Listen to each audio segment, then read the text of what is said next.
Siz bizning 5-son nava programmamizga naqsha etib qatnashqandingiz. Bugungi programmamizda bo'lsa siz taklif riyosat sifatida mana sahnamizda turyapsiz.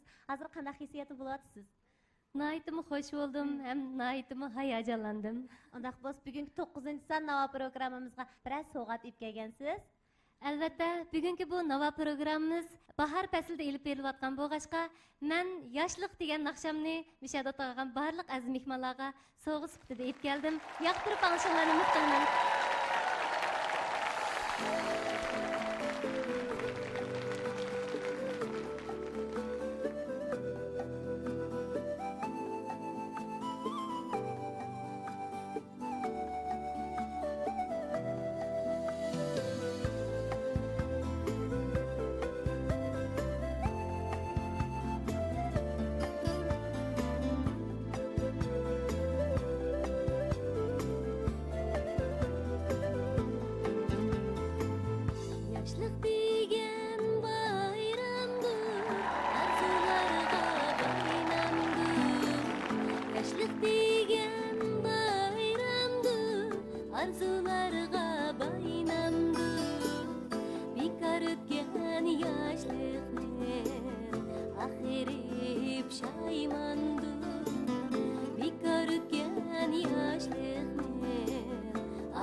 Muhabbet insanga qanat, muhabbet insanga hayat.